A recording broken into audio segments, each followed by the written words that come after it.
The Toronto Raptors lose again. That makes it 5 of 6. I think we need to have a conversation about maybe, just maybe, this team benefited from being a little bit ahead of the schedule to come out of the season.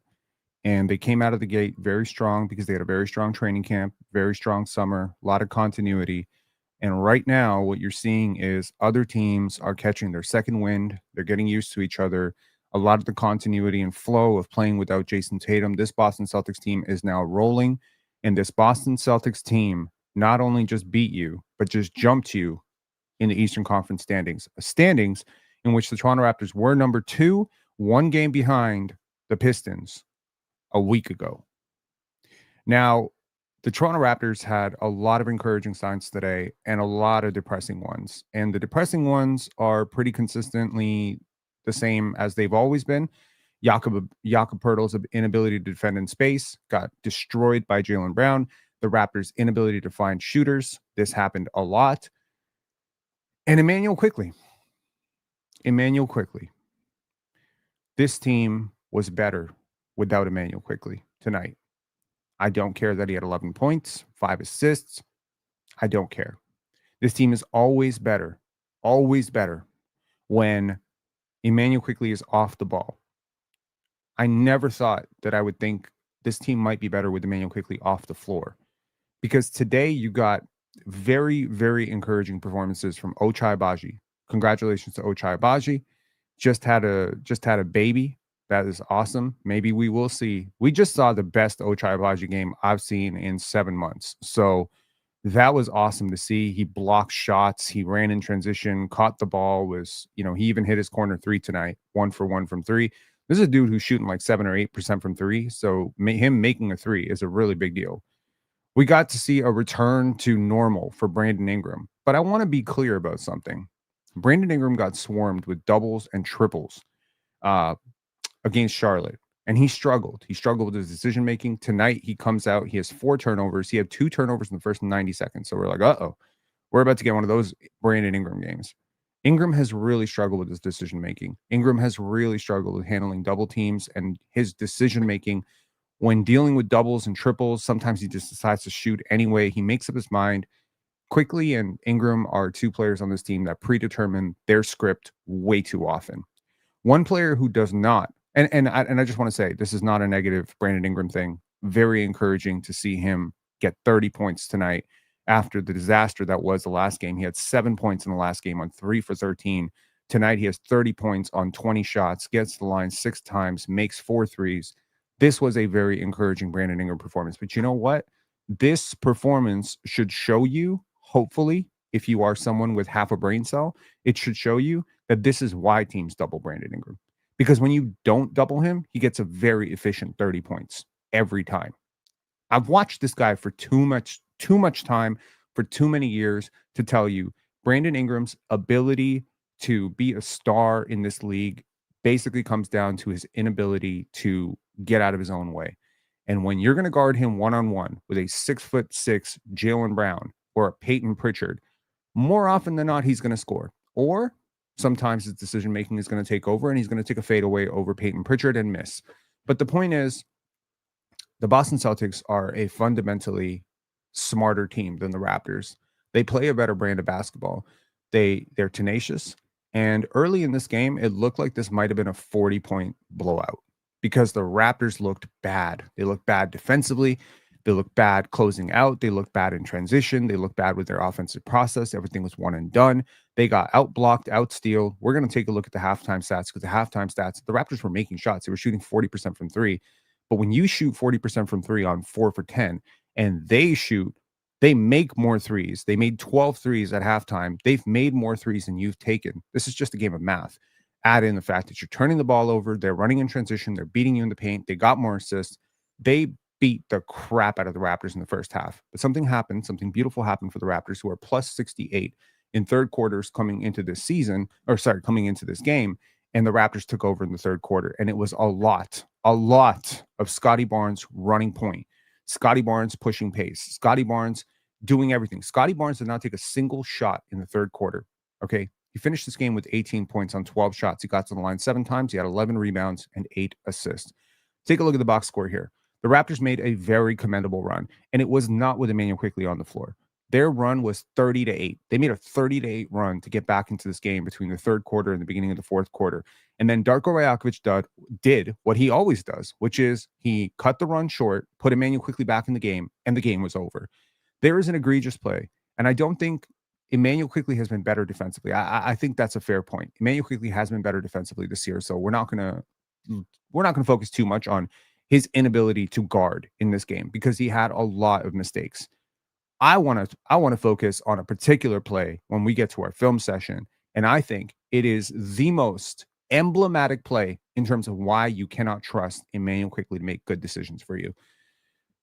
Speaking of good decisions, Nemanja Keita, active, gave Raptors all sorts of trouble. He had 6 offensive rebounds tonight. Scotty couldn't box him out. Jakob couldn't box him out. CMB couldn't box him out. Nobody could do anything with Nemanja Keita. He was plus 12 in his minutes. Jaylen Brown, it's worth noting Jaylen Brown wasn't really on the court when the Raptors went on the majority of their big run. And when Joe Mazzulla put him back in the game and the Raptors put Immanuel Quickley back in the game, that is an exchange. You're not going to win because Jaylen Brown is on another planet than Immanuel Quickley. 9 for 19 tonight. Had some trouble guarding, but, just really interesting to see a Jaylen Brown-led Boston Celtics team be this good. Really interesting. Derek White, one of my favorite players in the league. Flat out, one of my favorite players in the league. I've always felt like Derek White's one of the most underrated players, and he got off to a really rough start this year, but man, he is cooking up. He has 27. Jaylen Brown has 30. Peyton Pritchard has 15. Finally gets off Schneid. He's been having a cold shooting season so far. Nemanja Keita and Jordan Walsh provide all sorts of defense. Walsh ends up fouling out, ends up picking his 3rd foul up on Scotty Barnes in the middle of the second quarter. And that was a huge sign for the Raptors because he was destroying them defensively. And Josh Minott gets off the bench for 3 points. Anthony Simons comes off for a very inefficient 12 points. And it was really those Anthony Simons, Josh Minott minutes that the Raptors went on their run. You can tell that in a game where you win by 8, when your bench is so overtly negative, obviously the Raptors had a huge advantage on the bench. Now, it's worth noting that 2 players who didn't get into this game, Chris Boucher and Xavier Tillman, are probably players who might have played for you tonight.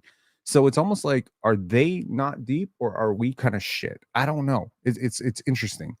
For the Raptors, they get 30 points. The aforementioned Brandon Ingram with 30 points on 20 shots. I have no real issues with Ingram's game tonight. He tried defensively. He tried on the glass. He tried to get out there and do the right things. This is a good bounce back game for Ingram. Still have issues with his shot selection and decision making and managing turnovers at times. Ingram is averaging, and Samson Folk did a Raptors grades video, and he gave Ingram, I think, a B. I think he gave him a B or a B plus or something like that. I don't remember what he gave him, but he said he's averaging basically a turnover for every assist, and that is abysmal. That is horrible. I agree. That is horrible. That is horrifying. Okay, for a guy to basically be averaging 3 assists, 3 turnovers on a season, that is like really bad. And I think it has a lot to do with how much attention he gets. But tonight, there's really no reason for the four turnovers. It was just slow process. And Scotty Barnes, I think, was masterful. I don't think this game at all, I don't think this box score describes how good he was. 18 points, 11 rebounds, 8 assists, 1 block, 1 steal. He was very good. And in the fourth quarter, he could not do any wrong in the fourth quarter. Like, he did everything right for this team in the fourth quarter. I think his team just let him down. Jakob Poeltl, really slow. Couldn't get on the glass, had a couple of rough finishes, 4 for 9 shooting from Jakob Poeltl when almost every single shot is almost wide open. He really struggled to win that matchup with Nemanja Keita. And again, Nemanja Keita is Lakers 2025 champions. First of all, you should probably update that since y'all didn't win. Number one, -8, by the way, banned. Get the fuck out of here. Banned. Like, literally go F yourself. Okay, cool. You're done. All right. Immanuel Quickley, 11 points on 4 for 9 shooting. I just hated Immanuel Quickley's game overall tonight. I think the one place where he gets lucky on this fast break where he takes a fucking 3 and he doesn't even see Derek White right behind him ready to block his shot, and somehow he just lucks into 3 free throws. Like, Immanuel Quickley has tunnel vision to an extreme. This man should not play small forward in the NBA with his court vision, and somehow he has got the trust to play point guard without compromise. Like, he can have the shittest game on earth and somehow he's still going to end up closing the game. Dude, Ochai Agbaji was better than him tonight. AJ Lawson was better than him tonight. Jamal Shed was probably better than him tonight. Why does he get to close games? When you play like garbage and you're already sick and you were a game time decision, just sit out. Just sit. Go to your coach and be like, you know what, coach? We're on a really good heater right here. We have all the momentum in the world. Like, let's just, and it's just like Darko has like a problem. Like AJ Lawson misses one shot, and Immanuel Quickley's like, get up, get up, get up. Like, come on, man. Give AJ a chance. AJ's been hooping. AJ is one of the biggest reasons the 905 are undefeated right now. Okay. Now, I'm not necessarily the biggest AJ Lawson guy, but he hooped like hell tonight. And he was a huge part of why you were even in this game. So his athleticism, it's like the Raptors just play slow sometimes, like everything is slow. Their cuts are slow. Their drives are slow. Everything's just grindy, grindy, grindy. Their defensive rotations are slow. AJ played with pace, man. Elijah played with pace. Like in his 4 minutes, like I had a little bit of trepidations about, oh my God, it's Elijah Martin. But he immediately like impacted the game physically, defensively. He even impacted the game physically by almost injuring Jamal Shed. Like he's just a big dude, right? He's a big dude who's 6'2". I don't know how he's so big, but he is big and he's physically imposing. And he's somebody who can handle some of the Celtics' physicality right now because the Celtics are definitely not more talented than the Raptors. You have probably the two best players in this game, and Brandon Ingram and Scotty Barnes. You could probably make an argument that Derek White and Jaylen Brown are in that conversation as well. But I think Scotty's the best player in this game. And you have home court. You've had a day off to rest. You're definitely the healthier team because they don't have Jason Tatum, and you are supposed to be the better team. And this team just out executed you. They outworked you all night long. And for the 5 to 6 minutes where you actually matched their intensity, you went on a huge run. So this to me is just disgusting coaching by Darko Rajakovic. And you know what? I'm not even gonna ignore it. But I'll give credit where credit is due. Grady Dick played like shit in his 7 minutes, and he didn't get back into the game. Colin Murray Boyles, I mean, some people say he deserves better. He didn't take a single shot. Grady and Colin Murray Boyles combined for 13 minutes, 0 across the board. Zeros. 0 points, 4 rebounds, 2 assists between the two of them. You need a lot more from them. They need to get onto the glass. They need to be, they need to be tenacious. They need to be shot takers. And I think they just didn't have it tonight. But Ochai Agbaji did. And again, as previously mentioned, and Sandro Mamukelashvili was really, really decent tonight. I think they got away with a lot of fouls on Sandro. Like there's a few plays where I think the refs kind of just read the name and they were just like, okay, well, Derek White, Nemais Keita. Like, who the fuck is Nemais Keita that he can just foul someone, bump them on the head, and just not get a call? Like, shit, man. The Raptors did not get a friendly whistle tonight, so much for home court advantage there. In terms of the team stats, man, oh man, the Raptors end up taking fewer shots, making fewer shots, but the majority of it really comes down to the 3-point differential, and that's the game right there. They attempted 47 threes. You attempted 22. They made 20. You made 9. That is an 11-point differential. You lost by 8. See the point? They shoot 43% from 3. You shoot 41. Basically, at this point, if the Celtics make threes, you can't put up enough points on the board to beat them, and they're banking on that. They shoot 93% from the line. You got to the line a lot more, so you got 5 more free throws. You did get to the line more. You were the more aggressive team, but they beat you on the offensive glass, largely because they have an athletic 5. Calling Bobby Webster, go make a call for Day'Ron Sharpe. It would help tremendously because Scotty bumping with Nemais Keita, as much as I have faith in Scotty Barnes' toughness, you cannot ask him to do that. You cannot ask Brandon Ingram to do that. The Raptors were at their best when Scotty was playing the point or the 2 and Brandon Ingram was playing the 3, and you had a little bit of size. The Raptors even worked with a little bit of a Jakob Poeltl and Sandro Mamukelashvili lineup, but honestly, both those guys are pretty finesse. You need a bruiser. You need a Nemais Keita. And I never thought I'd ever hear myself saying that, but you actually need a physical center who can set screens, roll hard, crash the offense glass. You need Mitchell Robinson. You need Day'Ron Sharpe. Okay. And now that Ochai Agbaji is finally playing well, congratulations, Ochai Agbaji. Get traded. Okay. I mean, honestly, when Ochai was playing well, what the hell was he doing? He was playing power forward, basically. He was protecting the rim. He was running in transition. He's doing everything that a big should do. Hitting a corner 3 occasionally. Okay, a big can't do that. You're playing small for no reason. AJ Lawson, love him. He's 6'5". Okay. So, okay, let's get to the film breakdown, and then we will take in callers. If there are callers, we will take callers. How y'all doing? Did you expect to win tonight? I got to tell you, I didn't really expect to win tonight. I had a lot of doubts about this game, but right before the game, I started to feel like really ambitious. So I was just like, man, I think we might win this game tonight. And I saw those 2 turnovers by Brandon Ingram, and I said, I said, Raptors going to win this. Prepared to look stupid in 2 hours. I saw the first one. I said, great defense, bad offense by Scotty Barnes. You know, this was great defense. This is a great contest. One of the greatest things that, one of my favorite defenders in the league is Casey Wallace. And one of the things Casey Wallace does, if you study his tape, is he limits shot attempts. So basically, you want to make it so hard for someone to take shots that when you are their matchup, they take fewer shots. And Scotty Barnes did a really good job of limiting good attempts. Look at this contest. This is a perfect contest on Jaylen Brown. He hitches it for some reason to kind of wait it out like he's Michael Jordan. He can't do that. And you get great defense on this end. But then offensively here, you have Derek White. Now, get deeper, man. Now, Scotty's been going to his left hand almost every time. And it's very interesting. I don't know if there's something wrong with his right hand, but I assure you, he's not a left-handed player. So if the Raptors are just working on his left hand, and this is just like a reps thing to make him more ambidextrous, that's pretty cool. I love it.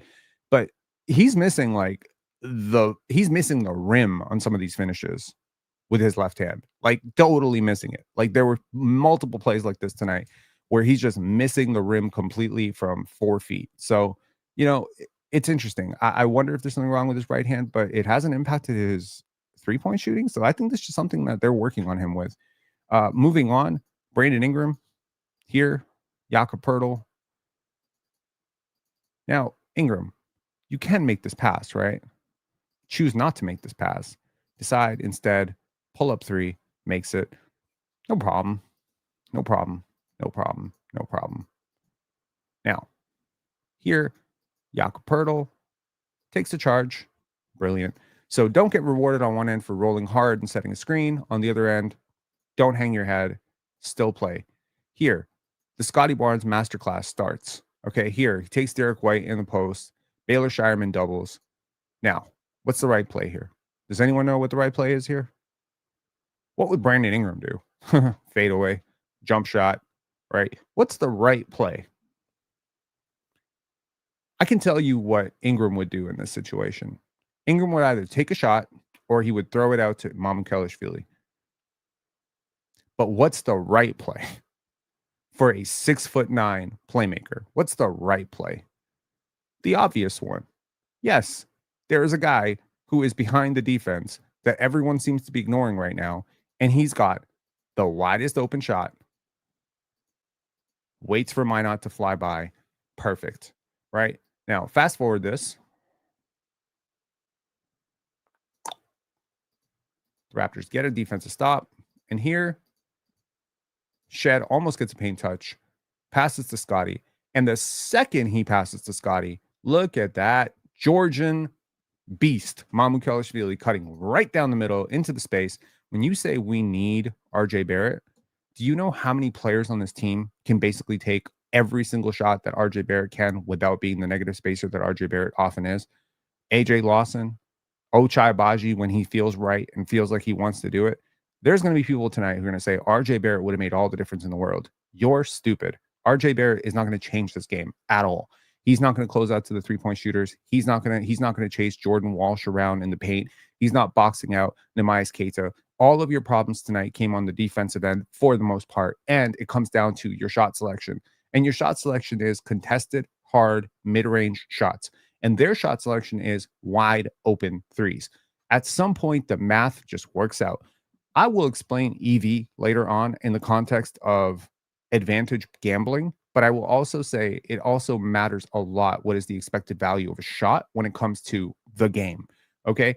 And when it comes to shot quality index, I don't even have to look at a fucking metric to tell you the Celtics were off the chart tonight. Their shots were way better, way cleaner. And it's not just about the Raptors defense, okay? I said, damn, it's almost like having an actual point guard run the offense is a good thing. Now, what's the right play, y'all? What's the right play? I can tell you what Immanuel Quickley would do in this situation, but what is the actual right play right here? Seems pretty obvious, right?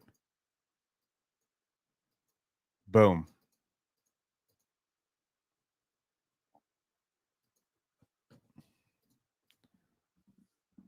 Oh my God. It's like you have brain damage. That's okay. I hope I hope you I hope you get the help that you need. I'm gonna pray for you. For real. I will pray for you. I hope we can all pray for you as a community. I think we can pray for y'all. RJ is like Kobe. Yes, because that's what Kobe was. Kobe was a what 9-time All Defense, 5-time NBA champion, multiple. Do you understand that the greatest thing about Kobe Bryant was his pull up jump shooting, and the worst thing about RJ Barrett is his pull up jump shooting? He has more in common with Devin George than Kobe Bryant. My God, you must. RJ models his game after Kobe. I modeled my game after Kobe too. Maybe I'm like Kobe too. Fucking hell, man. It's like y'all don't even want to learn about basketball. I said there's about 20 guys in the entire NBA who can get clean separation on a shot like this. And I meant it. I really do. Oof. Look at that. Crossover through 2 defenders. Now, if you want to see Kobe Bryant, that right there, this Kobe Bryant, bro. This is like Kobe Bryant. What you talking about? That's Devin George. This is Kobe Bryant. Okay. Now Kobe makes the shot a lot more than Brandon Ingram does, but this shot right here is 100% 6'9" Kobe Bryant. And if you can make the shot a little bit more often and deal with double teams a little bit better and dial it up defensively, Brandon Ingram would be Kobe Bryant. Okay. I said a great end to an otherwise horrifying first half. Mamu plus Jakob lineups need to become a thing. Yeah, they really do. With 5.4 seconds left on the clock, Scotty Barnes passes to Immanuel Quickley, which is usually a recipe for disaster, or a contested pull-up 3. And somehow, Immanuel Quickley is able to read this play in real time. Now, somehow, I don't know how he saw this. I really don't. You know what? This type of pass right here is so obvious for a good point guard. Like Andre Miller would make the shot and make this pass in his sleep. Chauncey Billups would make this pass in his sleep. Kyle Lowry would have made this pass like half a second ago. But for some reason, with Immanuel Quickley, nothing is guaranteed. Nothing is guaranteed. The most obvious opening, and he might still miss it. So I was like up in arms. I was like, man, I know he's not going to make it, but I really, really hope he makes it. And it's like, oh my God, he actually made the pass. Huh. Oh my God. That's amazing. Shout outs to Immanuel Quickley for making the most obviously simple read. At the half, the Raptors were shooting 21 for 45. That's good. 47% is good. You were shooting 40% from 3. That's good. That's good. You had 20 rebounds. That's not bad. 11 assists on 21 field goals. That's not great. Probably shows a lot of isolation, helio ball, whatever. Okay, cool.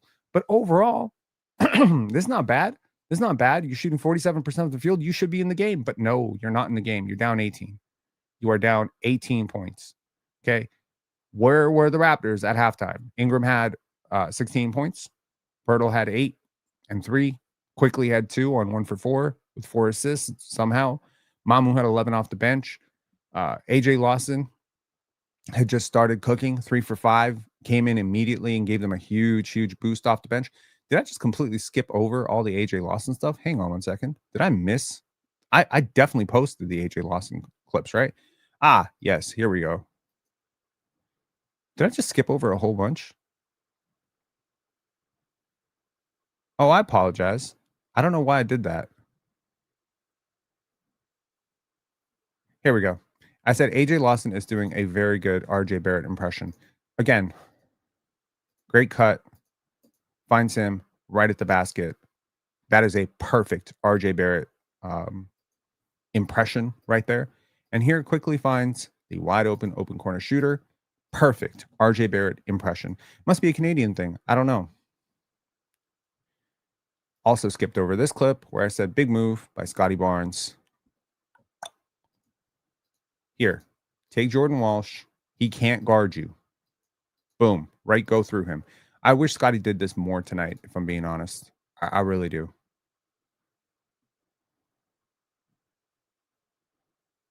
Okay, let's get to the second half.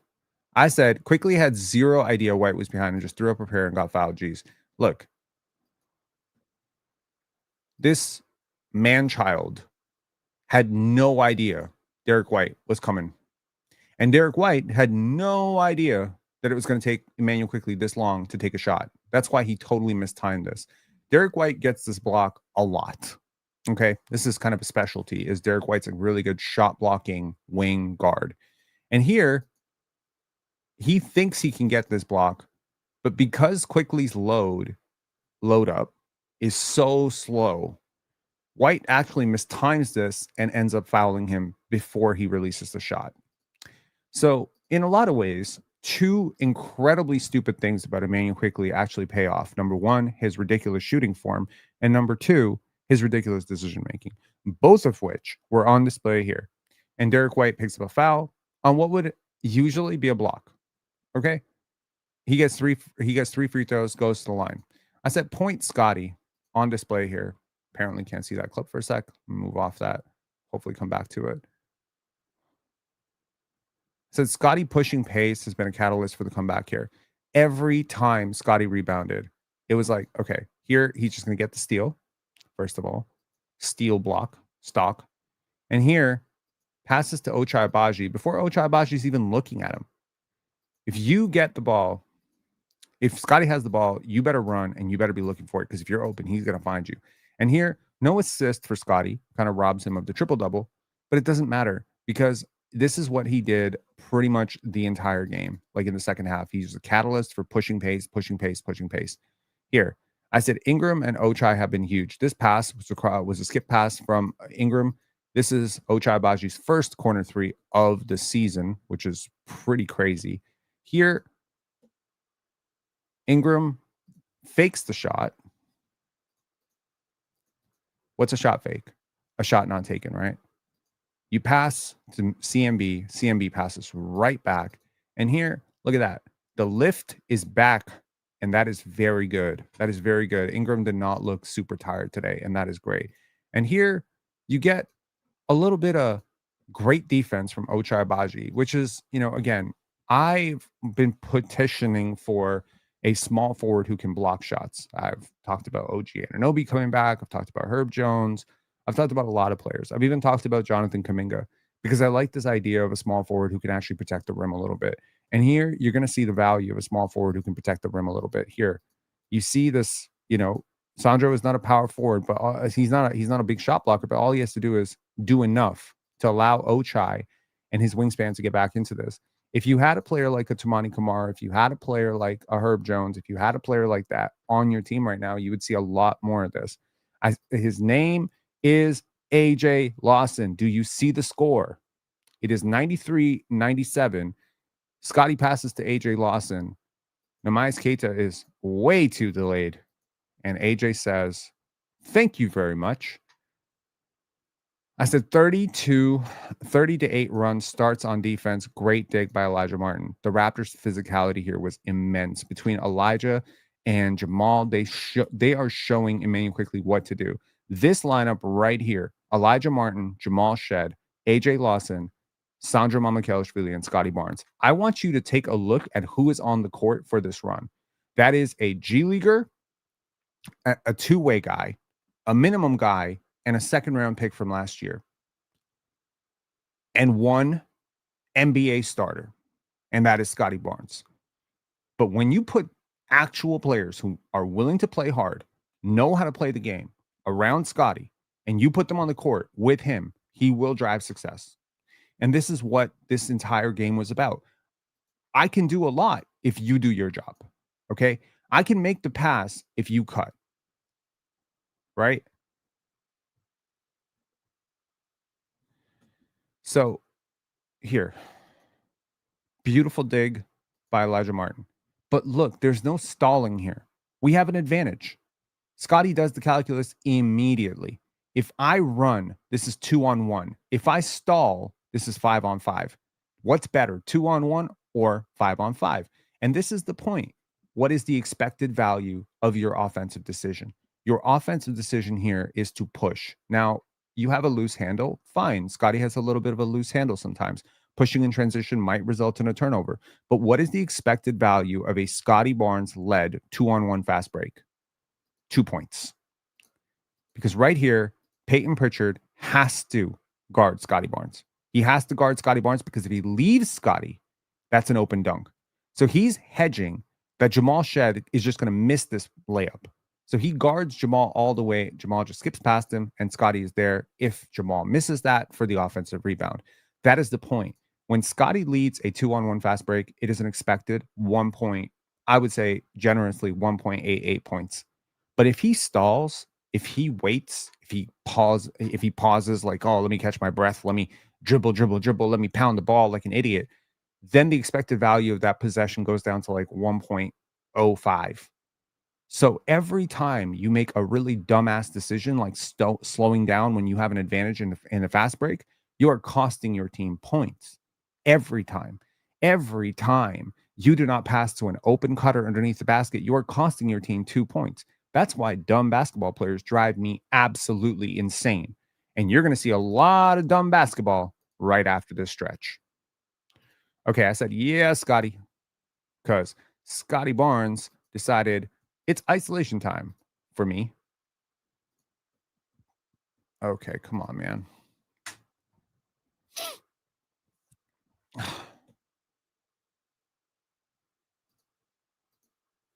Why are we not loading up? Okay, we just watch the next play. It's basically the same play, both sides.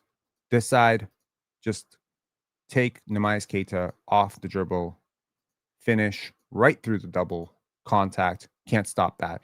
If you're going to put a big on Scotty, and again, you have to put a big on Scotty because there's no other big on the court and nobody else really can guard him, right? Like there's not a really good matchup here for him. Jaylen Brown might be the best matchup for him. Derek White can be okay with a little bit of help, but Scotty just went right through. And every time they put Neemias Queta on him, he just went right through. Here, it was the same play on the other side. Unfortunately, this one's not playing, but you get it. Okay. So I said, how do you stop this? And that's a good question. Look at this defense by the Raptors. Jordan Walsh is wide open. Ingram is already cheating to the corner, thinking about that. Scotty gets out, closes to the shooter, runs past him. Now there's an advantage, right? Because here, AJ Lawson has to get out to the corner, And this is a mistake by Lawson. And here, Ingram is going to abandon the post. So a lot of people, I saw some people online saying this is an Ingram problem. No, this is a Lawson problem because you're contesting a pass after it's already been made. You make a small brain fart here, and boom, there's a three. And this is right around the time that Darko was like, okay, Immanuel Quickley, come on in the game. And there goes the lead. I say superstar move right here. It is a superstar move. Look, a lot of people have maligned Scotty for his lack of bag. They've talked about, he needs a new trainer. He does. Blah, blah, blah. Look, man, this is not an easy move to pull off against Peyton Pritchard. He's a very good on-the-ball defender.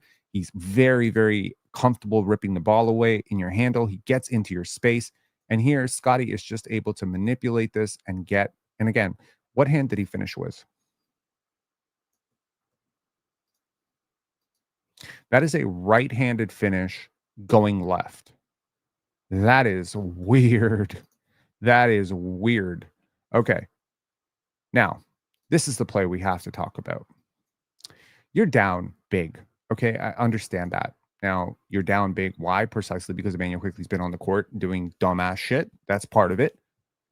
But look at this possession, and I want you to tell me, because this possession has happened before with the Raptors. Immanuel Quickley has had this exact thing happen to him, and this is the second time I'm watching this. Immanuel Quickley makes up his mind right now that he wants to pass to Brandon Ingram. There are 14 seconds on the clock. So, by the way, passing into Jakob or Scotty and having them reinitiate to Ingram is perfectly reasonable. This is not a short clock scenario where you have 2 seconds and you just want to get it to the guy that you want to get the shot. The number one goal when you're an inbounder is to not turn the fucking ball over. Live ball turnovers are the worst. Number two goal is to actually get the ball inbounds. It doesn't matter who you pass to, just get it inbounds. You have to have an internal clock in your head when you are an inbounder, and especially if you're a point guard, because you don't have the greatest angles. But I want to be clear about something. You don't have Taco Fall on you like, I don't know, a certain Raptors point guard named Kyle Lowry did in the bubble. Okay. You don't have that situation happening. You have an internal clock with a 6-foot guard with a very short wingspan on you. There's no reason for you not to be able to make a pass here. Now, right here, this pass is 100% success rate. Nobody's stopping this pass from being made. Nobody's in the way. Nobody is in your way. Nobody is in Scotty's way. There's absolutely zero chance that this is going to result in a turnover if you pass to Scotty Barnes right here. And oh, by the way, it kind of is a good thing to get the ball to your best player and best playmaker and best decision maker. You're not passing to fucking AJ Lawson or Elijah Martin here. You're passing to your best player. So you should want to pass the ball. But you don't want to pass the ball to your best player. Oh, my bad. My bad. My bad. You don't want to pass to your best player. No, you want to pass to Brandon Ingram. So pass to Brandon Ingram. He's open too. No, never mind. You don't want to pass to Brandon Ingram. Now you want to pass to Brandon Ingram. And guess what? That's a turnover. That is unforgivable. If I was the coach of this team and you pull that shit off, you're benched for the next week. You're running suicides in practice every day. Now, this is a professional basketball team, so maybe there is no punishment like that. But do you understand how fucking egregious that is? That you would rather make a turnover than pass to your best player. This play is so emblematic of why RJ Barrett is necessary for this team, because Immanuel Quickley would never do this to RJ Barrett. But right now, you're going to say that Scotty Barnes is on the court for a negative possession that Immanuel Quickley creates. You're going to say Brandon Ingram and Jakob Poeltl result in a turnover. It's a team turnover, basically, right? But that team turnover doesn't need to happen if your point guard has, I don't know, eyes, a brain, half a bit of common sense. It's really frustrating to watch Immanuel Quickley, man. I want to tell you that, like, right now. It's frustrating because you clearly see the team works better when Jamal Shed runs the show and Quickley's off the ball, or when Scotty's running the show. And it's just like, it's so interesting that a player coach as smart as Darko Rajakovic can see this shit happen every single time for 2 years straight and still say, you know what? Nah, Quickley, I trust you. Why do you trust him? What has he done to earn that trust? What has he done to earn that trust? Turnovers in clutch, terrible decisions, missed passers, missed cutters, overstressing, stalled offense, stagnant offense, bad process, bad pacing, bad control of pacing. Guys go on heaters and then go 5 minutes without touching the ball. Guys are wide open in the post, can't get a fucking... Do you understand how hard it is to play with a player like this? Can you understand, as a big or as a wing who runs in transition, only to see this mental... Let me not get canceled here. To see this point guard, like, what y'all don't see, I do see it, okay? I want to be clear about something. I do see it. There will be a 3-on-1 fast break, okay? Scotty Barnes, no, Ochai Agbaji will be on the right side. RJ Barrett will be on the left side. The defense will start loading up to the left side middle and leave Ochai pretty much wide open on that entire cut. Immanuel Quickley will have the ball in the middle. And there's only 3 options of how... There's 4 options in how this play can result in a, it's 5 really. Option 1, a pull-up jump shot for Immanuel Quickley. Option 2, pass to RJ Barrett. Option 3, fail to pass, right? Fail to pass properly and turn the ball over somehow. That is also an option. These are the 3 options he will consider. Option 4, kill your dribble in transition and stall the offense and ask for a reset. That's option 4. There is a 5th option, though, which is to pass to the wide open Ochai Agbaji. But he will never do it. He will never do it. He will never pass to Ochai Agbaji when passing to RJ is an option. And that's when I say this is not a problem that is solved by RJ. It is a problem solved by Quickley. Because if Quickley will not pass to Ochai Agbaji when he's open, and he will pass to RJ when he is contested, then what you're doing is you're making your offense very predictable, and you're actually hurting the team. You're hurting the team because you have a deliberate, methodical pre-scripted way that you want the offense to run. And that's not good basketball. Missing open guys in transition who are good athletes because you don't trust them as much as the guy who's contested is bad offense. This right here, you will never see a clip in Kyle Lowry's entire life. Not college at Villanova, not Memphis, not Houston, not Toronto, not now when he is in his silver golden age. You will never see a play like this from Kyle Lowry because this shit is not a mental brain fart. This is unforgivably stupid basketball. And he does this shit all the time. All the time. It's every fucking game. He just chokeholds the offense and he refuses to let it go without him. And then it goes without him. And then he gets insecure and asks for the ball. What the hell is it? What curse have we suffered as a Toronto Raptor fan base that we have 3 point guards in a fucking row who do the same fucking thing? It's Fred VanVleet, Dennis Schroeder to Immanuel Quickley. I cannot think of, like, is this karma, God, for talking so much shit about Mike James in 2005? I apologize. If this is what I'm paying for talking so much shit about Mike James, bro, bring Mike James back. Mike James was not even this bad. At least he hit his shots. My God. Like, I hated watching Mike James play basketball. I hated it. I hated it with a fucking passion because I would watch guys like Chris Paul and Deron Williams actually know how to run an offense. And I had to watch Mike James call his own number and make pull-up jump shots. Now, Mike James made his shots. I want to be clear about that. The year that he played with the Raptors, he was ridiculously efficient. The Raptors just lost because Mike James wasn't a good playmaker. He wasn't a good passer. He didn't play for anybody else. And Immanuel Quickley does the same thing. He does the same thing. He plays for himself and he plays for 2 people on this team. And that's it. He plays for BI and he plays for RJ. That's it. He don't play for anybody else. If he passes to somebody else, it is a fucking trap because he got trapped and he can't see somebody else. Watch any game that he has played with RJ Barrett and see how often RJ is the wrong pass, but he makes that pass every time. Why? Watch how many times BI and Scotty are equivalently open. If not, Scotty is way more open, and he will still prefer to make the pass to Brandon Ingram. Brandon Ingram deserves better. Brandon Ingram deserves much better than this. Oh, yeah, my bad. He also passes to Jakob Poeltl. Do you know why he passes to Jakob Poeltl? Because Jakob Poeltl sets great screens for him and frees himself up, and he's the most obvious pass because Jakob Poeltl is wide open.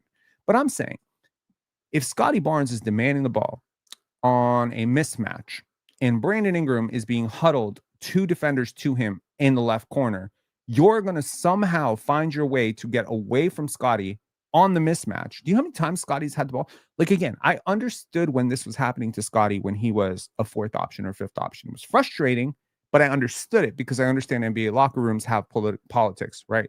I get that. I do get that. But to have this happen on your own fucking team, dude, Scotty Barnes, do something, man. Do something. You like, and here's the thing. Progress is not linear. I am seeing, since the season started to this point, I am seeing more Jamal Shead-led possessions with Immanuel Quickley on the floor. I'm seeing more Scotty Barnes-led possessions with Immanuel Quickley on the floor. Do you think his teammates might have figured out at this point that this dude is not a point guard? Do you think the teammates have kind of figured that out? Maybe. Look, there are different types of point guards, of course. There are the point guards who can handle long possessions. There are point guards who have to handle short possessions. There are point guards who can navigate the pick and roll with surgical precision. And then there are point guards who simply cannot. They do not have the vision. They do not have the skill. They do not process the game well enough. They don't have enough shift, burst, or frankly, finishing in their game. Immanuel Quickley is a very, very talented basketball player. He is an insanely talented basketball player. He is a good shooter. He is a good finisher. He is a good ball handler. He is, in theory, a good passer. But unfortunately, the component of his brain that is supposed to put all of these things together doesn't work. Ever. It doesn't work. If I could do a brain transplant and took, I don't know, Rajon Rondo's brain into Immanuel Quickley's skill set and body, Immanuel Quickley would morph into a top 3 point guard in the NBA overnight. He doesn't lack the skill. The ball handling is all there. The shift, creation, the ability to get a defender on your hip. Yo, if I put together an Immanuel Quickley highlight package, I can convince you that he is probably a top 5 point guard in the NBA, top 6, top 7. He does so many good things, right? The talent is there. The process is not, though. He doesn't get it. And the worst part about him, and honestly, this is just something I'm just picking up the more from like just reading the tea leaves here. He's extremely stubborn, like extremely stubborn and way too tunnel visioned. He thinks he knows. He really thinks he knows. He's got like little man complex. He really thinks he fucking knows. You don't know what you're doing. I can see from a mile away that you are missing reads every possession. There is not one possession that goes, okay, let me recalibrate. Let me not exaggerate. Hyperbole is the huckster's tool. So let me just not use that. I would say for every 10 possessions Immanuel Quickley runs, 8 of them are wrong. 8 of them are suboptimal. Now, he's lucky because your backup point guard is Jamal Shed. And there is a significant talent drop off there. And so if Darko really, really wanted to push him, but if your backup was like 2017 Fred VanVleet, you'd be on the bench. If your backup was 2008 Kyle Lowry, you'd be on the bench.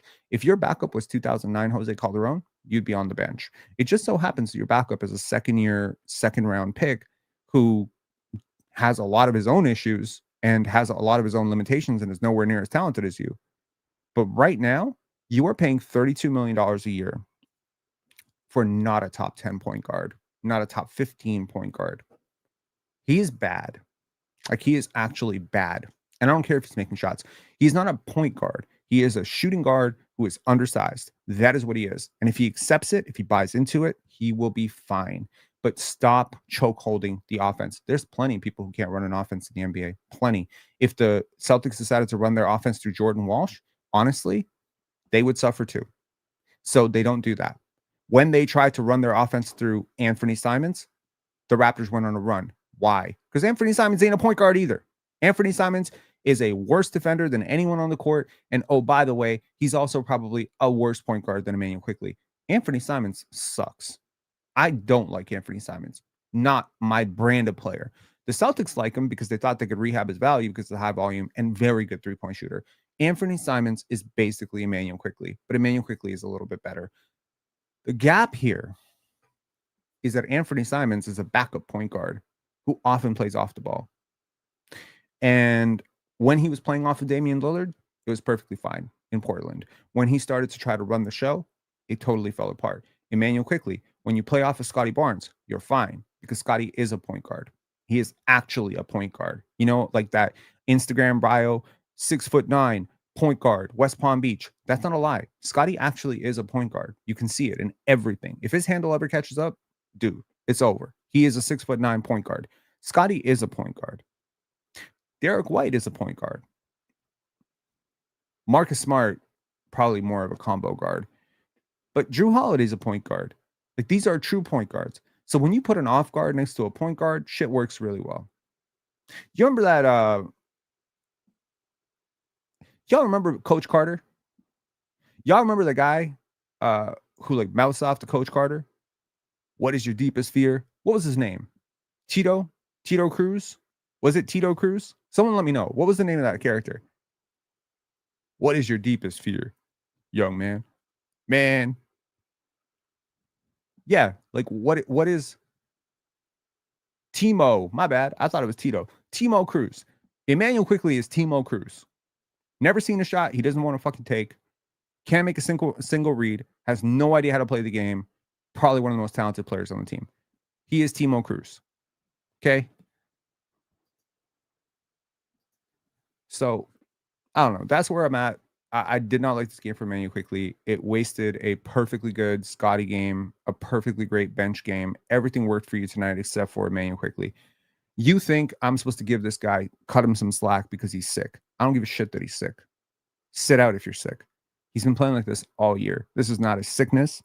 This is a mental illness where you think that it's on you to make decisions and you can't see. Apparently you're a film gym rat, whatever. You can't see that you are chokeholding the offense. Every time we run through you, we run into stagnant, slow offense. You slow down the pace of the game. You have passes you cannot throw. entry passes you will not make, passes and simple inbounds you won't make. How do you talk to this guy? How do you talk to him? How do you talk to a guy? Now, look, man, I would love to create a video and explain to him how to play this position. It may sound very pompous of me to be able to say, well, I could show him how to play point guard. Yeah, I could. I definitely could. I feel very confident in telling you that I could make a 12-minute reel that could show him every mistake he has consistently made for the last 2 years.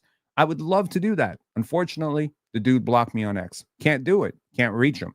So here's what I'll say. If Immanuel Quickley continues to do this, the Raptors have an upper limit to how good they can be. I think the Raptors would be better off, honestly, moving him to the bench and moving Ochai or Jacoby permanently into starting lineup and just starting Scotty at the point. If you can't run point, then get the fuck off the team. We have a lot of slow starts. We have a lot of slow starts that are attributed largely to him just chucking his own shots. His game, when it goes right, we usually go wrong. And when he goes wrong, we go wrong. So there's really no winning with him. The only winning with him is to just have him on the bench. And it's very interesting that a lot of lineups with him only function when he's off the ball. Like when he's off the ball and he allows the offense to kind of go through Ingram, Barrett, Barnes, whatever, things are good. Things are fine. He was shooting like really cold as balls. And when we started this winning streak, and then he just started to shoot like really, really well in the process. That's him trusting the rhythm. There was I want to say 2-week period where Immanuel Quickley played some of the best basketball I've seen him play as a Raptor, and it was inspiring. His defense has taken a step up this year for the most part. It's been good. So I think there's a lot of progress here. But you watch games like this, and you watch plays like that inbound play where he refuses to inbound, and you just like, fuck, get off my team. He's such a volatile player. And I don't think that it's fair that the Raptors' wins and losses are so often going to come down to their fourth best player or fifth best player making shots, not making shots.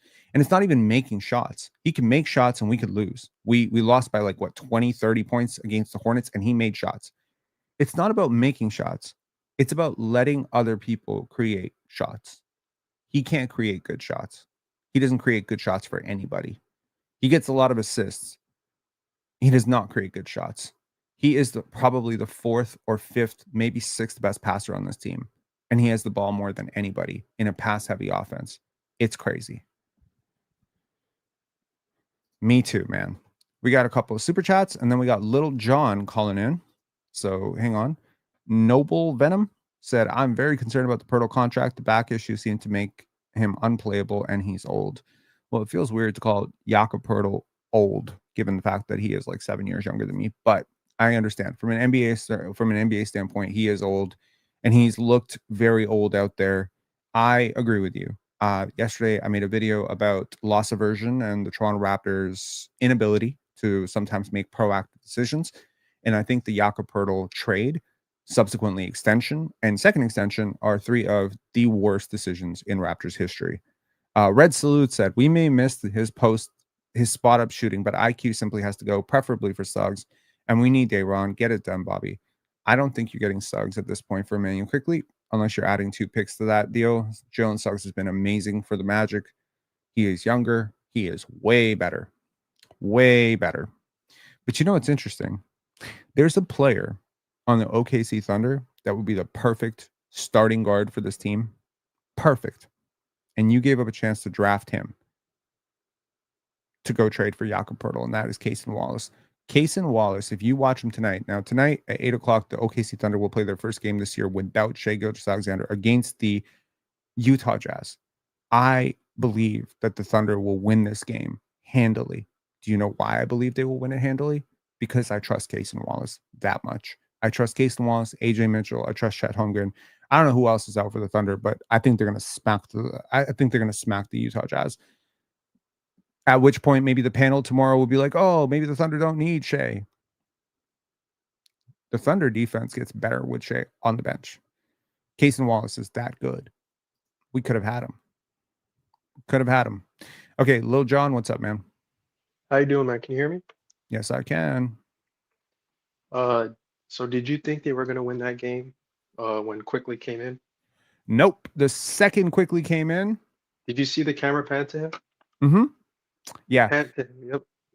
I I thought the Raptors might win. They were up by 1 point, and then I think AJ lost and missed a three, and I saw Quickley get to the scorers table, and I was like, okay, this is about to be a 7 or 8. Actually, so here's the funny thing. I was talking to my girlfriend. She was cooking, and so I was talking to her, and she came home around halftime, and she started cooking, and we were down like 20. And she said, "Oh, the Raptors are getting stomped." I'm like, "They're going to come back. They're a good third quarter team." So they came back, and then they were up. She's like, "So they're going to win this game, right?" And I said, "They might." And I saw Quickley, and I said, "It's going to be an 8-point loss." I You said said you 8-point loss. you said 8 point loss. I said 8-point loss when Quickley came Wow. in, and she was listening, and she kept listening, and she's like, "Is it 8?" I'm like, "No, it's 4, it's 3, it's 5." I'm like, "It's going to be 8." I kept saying it's going to be 8. I don't know why the fuck I thought it was going to be 8. I just had this idea in my head that we're going to lose by 8. We lost by 8. So, You yeah. know, I've been thinking like the last few days, once I kind of once the high of the 9 game win streak, came down, I've been thinking like, which contract is the worst? Is it Jacobs? Is it Ingram's? Is it Quickly's? And again, it changes night to night, right? Like after a game like tonight, you'd think it's probably Quickly. But man, we're really in a bad spot that we have 3 contracts that like you can change your mind each minute which one's worse. Mhm. It's a really effed up position to be in, man. And then you're watching Scotty, and it's like he's really becoming the player that we want. Yeah. He's the player that almost every team wants. A wing that can guard every position, that can dribble, pass, shoot, Mhm. and Absolutely. I just it, want to address Hova1362. Look at your screen. Now shut your bitch ass up. Don't tell me who blocked me or who didn't block me. You're not me. Do a little bit of research. Sorry. Like, yeah. shut up, man. Like, come on, man. Like, fuck you. Like, telling me I don't think IQ blocked you. Why would he care, bro? Like, shut your damn. Anyways, sorry.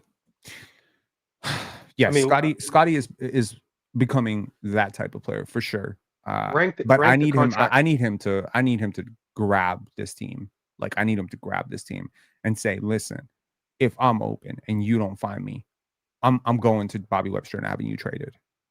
Like straight up, you do not get to look off your franchise player. I have never seen a team where they do this shit.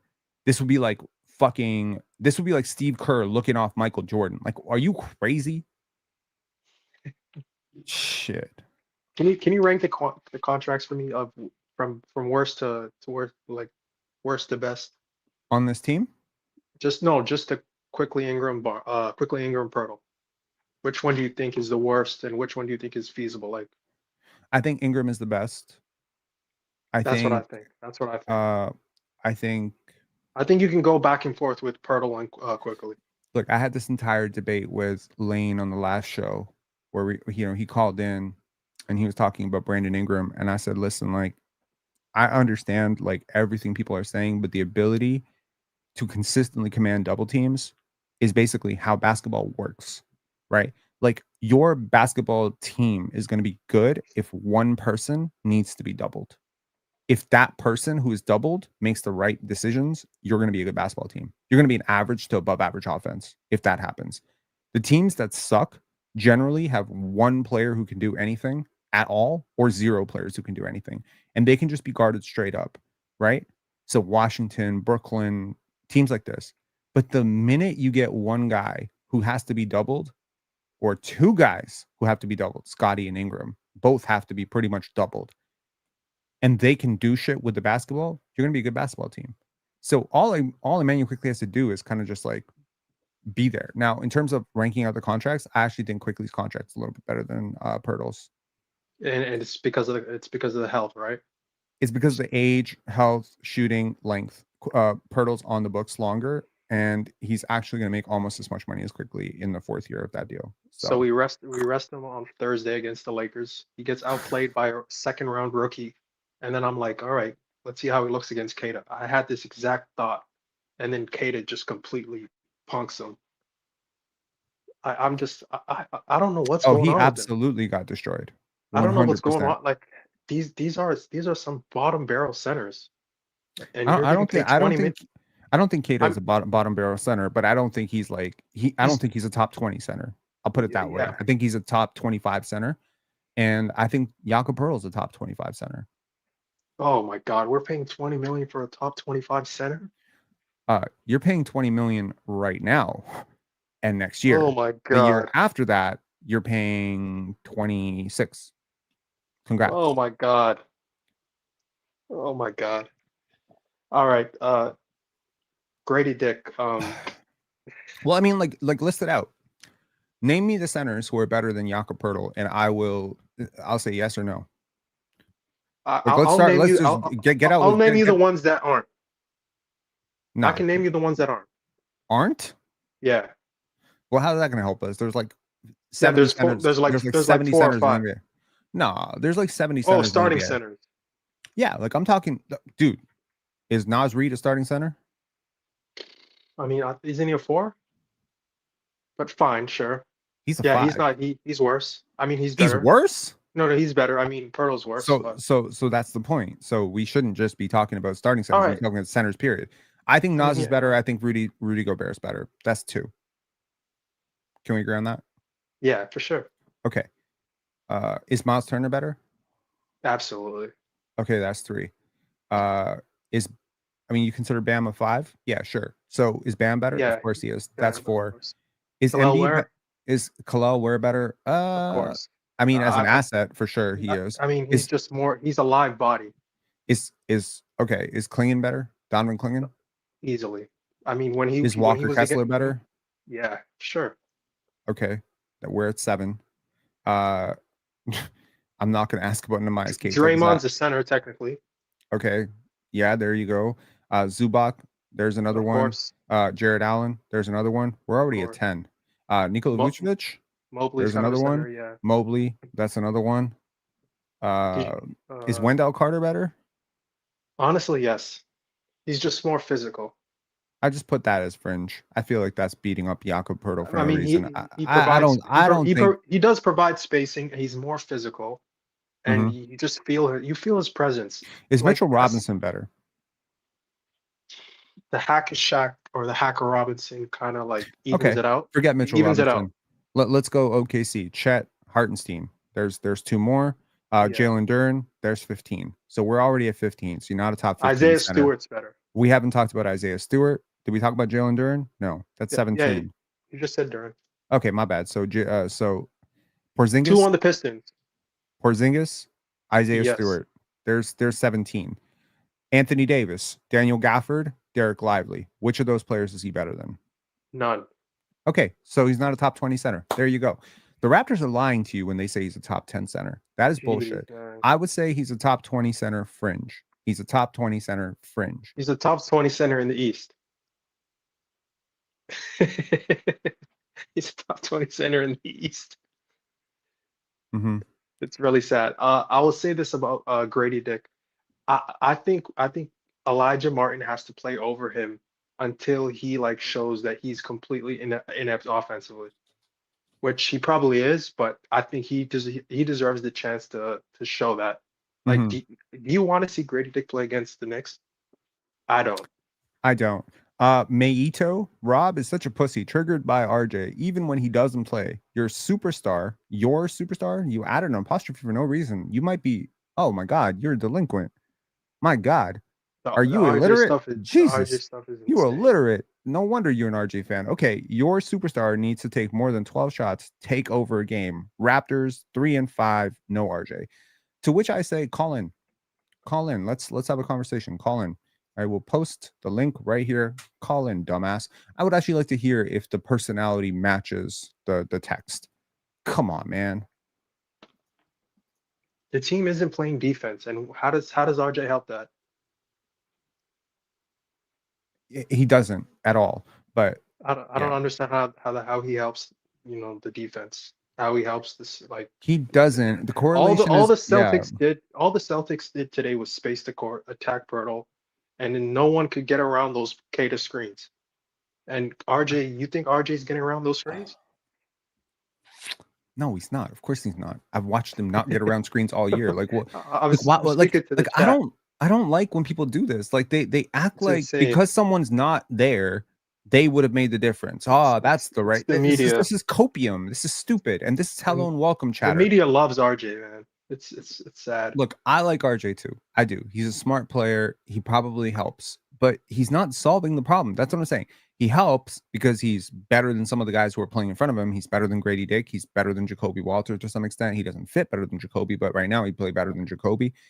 Up until today, he was better than Ochai Agbaji. If Ochai Agbaji plays like this, he's not better than Ochai Agbaji. But if Ochai Agbaji plays like he's played the rest of the year, yeah, he's way better than Ochai. So yeah, like defenses have to hone in on him more. It makes it harder to double Ingram. It makes it harder to, and he presents a live moving target. Whenever, like, what people don't understand is like it's a lock and key situation, right? Ingram is the one who attracts the double. Scotty is the one who anchors the defense. RJ is the one who benefits from both, right? He'll get steals because Barnes will do the defensive work, and then somehow he'll end up with a steal. He'll get a rebound because Jakob Poeltl does the dirty work on the box out. He'll get a pass right to the front of the rim because Ingram draws a double team and Scotty's willing to make the pass. My point is, like, he's just benefiting from open space that this Raptors offense creates. And the Raptors offense makes RJ Barrett look a lot more efficient than he actually is. But the problem is there are better players, better athletes, better finishers, better shooters, better defenders in the NBA who can do a lot of what he does. Like, we just watched Jordan Walsh. Jordan Walsh was a G League guy last year. Now, I have a lot of faith in Jordan Walsh. I've liked him for like a couple years now. He's a really big sleeper candidate for me in terms of pop candidates. You telling me Jordan Walsh couldn't do this? Jordan Walsh can't cut into open space. Jordan Walsh can't dunk the ball. Jordan Walsh can't finish through contact. Jordan Walsh can't defend. Of course, Jordan Walsh can. You don't need like a star type in that role next to Ingram and Barnes. You need a defender who can cut and finish shots and hit open threes. You need OG Anunoby. And if you don't get OG Anunoby, you need a shittier version of OG Anunoby. That ain't RJ Barrett.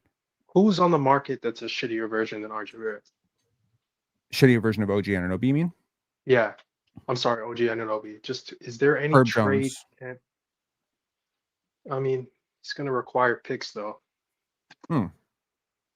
Oh, easily. What about this? What about a trade targeting again another player that I'm not fond of at all, but he is in a situation where the team hates him. I think you already said his name, Jonathan Kuminga. Sure. A Quickley Kuminga swap. I mean, we don't have the shooting would get even shooting would be very bad, but would be very big again and very athletic. And we could really like lean into transition basketball. Right. And you don't really get that much dumber, It to be would it would honest. just be a transition team. Yeah. Kind of we'd be like the Blazers, just long and just running.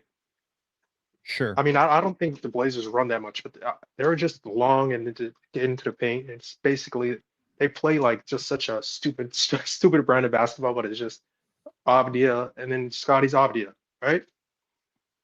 Yeah. Sure. I mean, just what else? What's on the market like that we can like because this team is not going anywhere. This team's going into the plane. Like there's a chance that they're under 500. There's a chance that this team goes under 500 in like a month with the schedule, like the way it's start there's some great teams on the Do you schedule think like coming up. today might have been a catalyst for a turnaround? Because I feel like I saw a lot of good things today. Saw a lot of good lineups working. I saw Ochai Agbaji emerge from his slumber and look like he is actually in a contract year. I saw, connectivity defensively. I saw AJ Lawson and Elijah Martin come in. I saw Darko bench the shit out of, players who weren't performing unless, it was Immanuel Quickley. I saw, Scotty Barnes kind of take over the game. And I saw Brandon Ingram making his shots and looking generally a lot better. So I think this was I you mean, you don't win can't this you game, but it's a positive game in a way, given the Celtics are a way better team than the Hornets. Way better. Like the Celtics they have a winning record against winning teams. It's a good team, right? They have a yeah, former finals MVP. I think Derek White is better than Immanuel Quickley by leaps and bounds. Like it's it's not not even even close. close. It's And the not even problem close. is they make the same amount of money. That's the problem. And that's when I Oh like try to yeah. identify that. And I'm just like, you know what? Like this is the problem right here. I know White's a little bit older, but like for real, like there's classes of difference in their defense, offense, How many process, shooting, everything.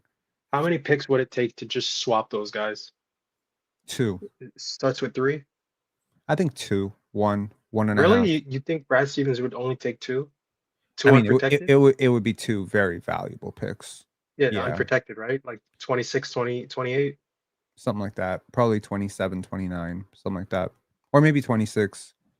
Maybe a Yeah. couple of seconds, maybe Grady Dick thrown in as well. It's not going to be a one-for-one swap. And the Raptors tried to get Derek White this offseason, and the Celtics said, "Fuck yourselves." And then So, and why didn't CMB play in the first half? I didn't understand that. Did he uh, do anything? Did he do something wrong in the Hornets game? I think he really screws up the spacing for Ingram and Barnes at times. There are certain matchups where he just doesn't match up super well, and they decided to go another way. I don't have a problem with it. I mean, there's games where he's going to be a really good matchup, and there's games where he's not going to be a really great matchup. And I think I'm perfectly fine with him not playing a lot today. I'm perfectly fine with Grady Dick not playing a lot today. Didn't I'm really get much perfectly of it. fine. I'm fine if Grady's is the 10th, is the odd man out on a nightly basis until like he proves that he can like either A, hit shots or like stop getting hunted repeatedly. Like he really needs to. Brady's at the point where like you can't just get reps like just because anymore. You know what I mean? Like we're not at that stage anymore. Because if the team's trying to be like again, they're trying to be competitive, but like they're still giving reps. But you can't just keep getting reps over and over. Like it's not that, right? I mean, you Sure. are in the middle of year three. Hmm. I mean, come on, like, did you not like what AJ Lawson provided today? I mean, I know he's like 28, but I did like what AJ Lawson provided today. I don't think he's 28. I mean, I'm exaggerating. I think he's like 26, 25, something like that. I mean, I AJ just Grady. Lawson, I'm pretty sure is 26. He is 25. He's 25. He turned 25 this summer. He's young. He's barely older than Scotty Barnes. A I year do older than like him. Scotty. I do like him. I like him too. He did have one possession where he was guarding Brown pretty well. I think he ended up fouling him. He's a better Uh, defender than RJ Barrett. I think we can all agree on that one. But he's not a great defender at all. And I think that that's kind of like where you want a defensive specialist if you're not going to be an offensive specialist. You can't just be a generalist. And I think that's why he's in the G League right now. He hasn't, like, people think he's a good shooter. He's not a good shooter. That's the problem. Like, on his career, he shoots 31% from three. That is really bad. Okay. And he doesn't exactly have a ton of shooting priors where you can be like, oh, it's progressing in the right direction. Like, it's not even like Ochai Baji where like you can look at his Kansas tape and be like, oh, well, he's a great shooter in Kansas. Maybe we can turn it around. No, like he has pretty much for most of his career been a negative shooter. Like limited sample size in his first in his first season between Minnesota and Dallas, very limited sample size. But his first full year with Dallas, where he played 42 games, he shot 26% from three. And then last year for the Raptors, he shot 32.7% from three. So not excellent. um, Jared Osei saying, I'm putting AJ over Grady any day. I simply disagree. But yeah. Anyways, I'm going to yeah, bring man. WYSO on as well. WYSO, what's up, man? Figure we just have a community thing as opposed to dragging this one out. Sure, that works for me. Well, actually, Lil John just sort of brought up CMB there at the end, and that was really the only point I wanted to make was when you were showing us during the draft season. Was it earlier this year? Yeah. Mm-hmm. You were showing us CMB's South Carolina tape, and one thing I noticed, and you kind of touched on it right at the beginning of this live, that between CMB and Grady, there was 0 points in like between their 10 minutes that they had together or whatever it was. I noticed CMB, if he has like a really easy open shot where like someone passes it to him, he's wide open under the net, he'll get it. His touch is is reliable enough that he can get that. And he's decent at transition dunking and whatever.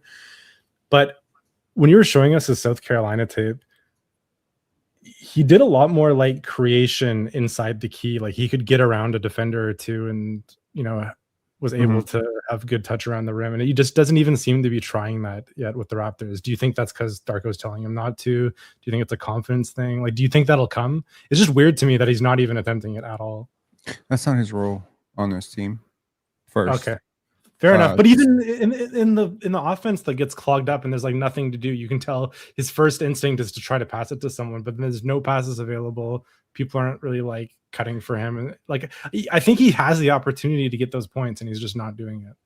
I think he can replace some of the stuff RJ does offensively. He can replace almost all of it. I think here's the thing. Like from a perspective of shooting, right? He's shooting better from 3 than RJ this year. Neither is guarded at all. RJ is barely ever guarded from 3. CMB is not guarded at all from 3. Teams just go under on him every single time. So running possessions with him is tricky because he's not super bursty and he doesn't have any shooting gravity. So teams would just back off of him like he's Ben Simmons. He has been willing to take the shot. The other problem here is that he is a below the rim finisher. He can dunk, yes, but he is Draymond-esque in that he is not an explosive athlete by any means.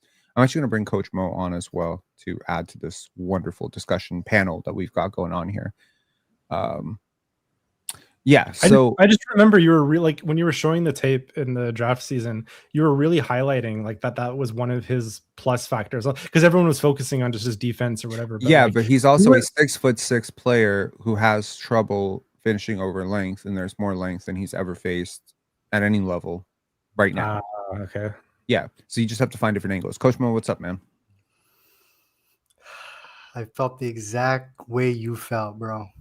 You know, if it wasn't for the Scotty Barnes running point guard in that second quarter, we'd be down by like 40.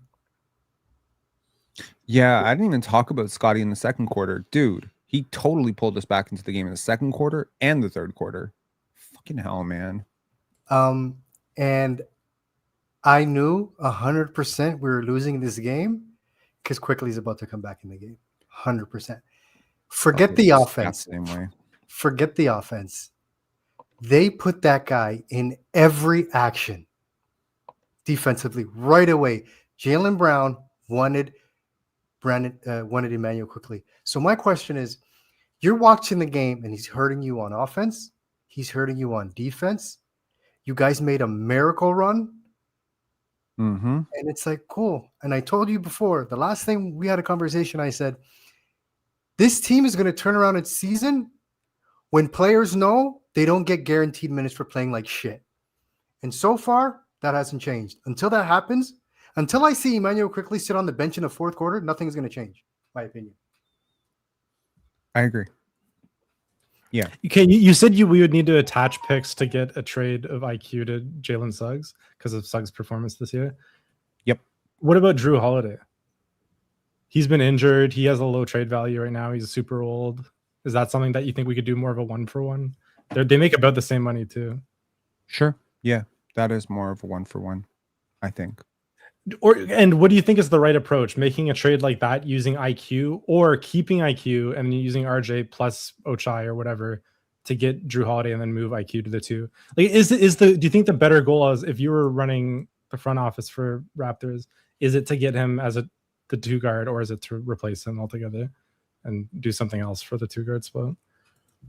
If I was running the front office for the Raptors, RJ would be gone before Quickley. Oh, wow. Okay. Yeah.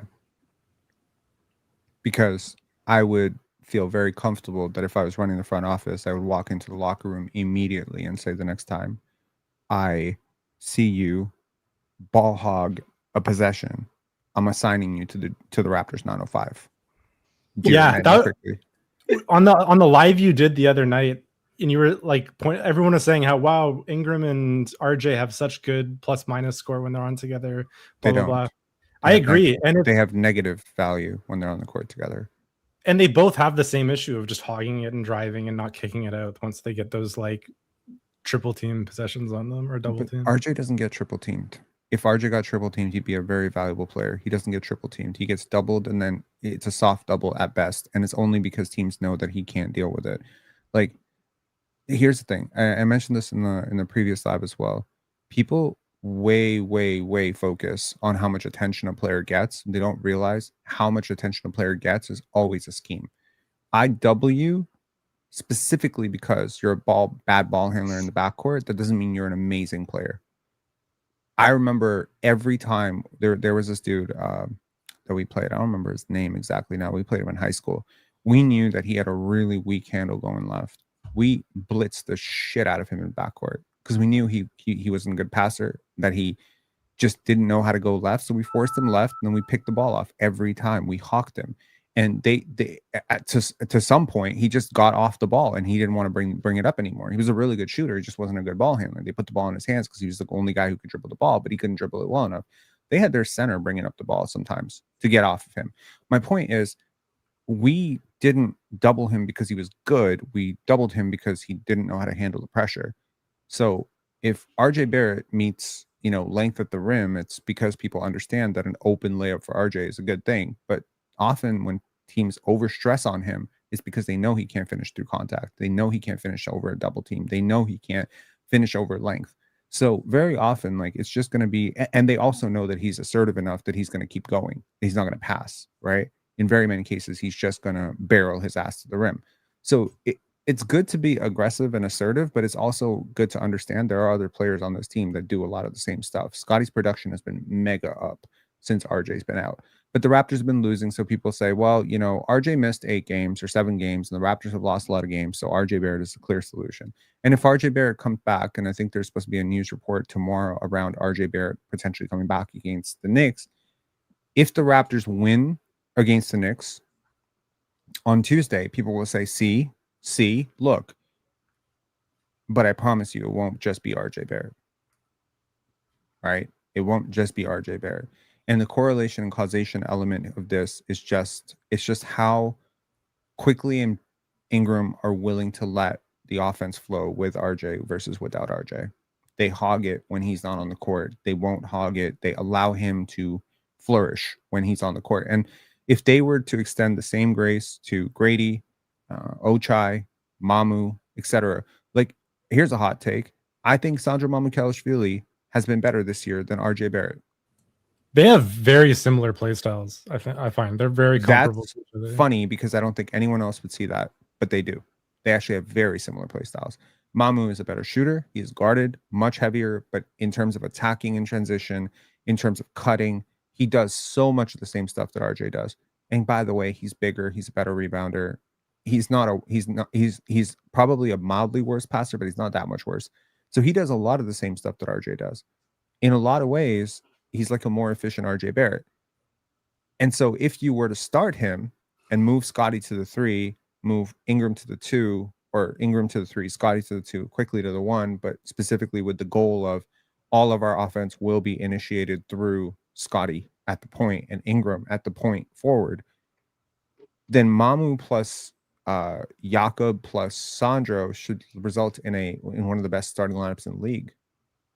That would solve all your problems. But now you need a backup big. And that's where Day'Ron Sharpe comes in. So yeah, I would trade RJ for Daniel Gafford yesterday. I would have done that deal. If that deal is even remotely on the table, I would have done that deal yesterday. That's right. But you would keep Pirtle?